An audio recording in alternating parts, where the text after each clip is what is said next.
လူတကာကိုထင်သေးမြင်သေးအောက်တန်းစားလို့ဆက်ဆံကိုထင်ကြီးတဲ့မာနမျိုးတော့လုံးဝမထင်ထားနိုင်ဘူးမာနဆိုတဲ့အရာဟာအဗ္ဗဓမ္မသူကကိုထင်ရောက်လို့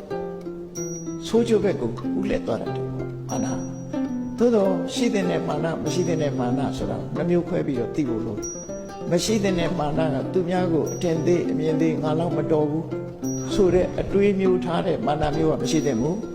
ရှိတဲ့မာနဘာလို့ဆိုရင်သူတောင်ဖြစ်အောင်လုပ်နိုင်သေးတာငါလည်းဖြစ်အောင်ကြိုးစားလူတယောက်စီးပွားရေးအောင်မြင်သွားရင်သူတောင်စီးပွားအောင်မြင်အောင်လုပ်နိုင်သေးတာငါလည်းစီးပွားအောင်မြင်အောင်လုပ်မယ်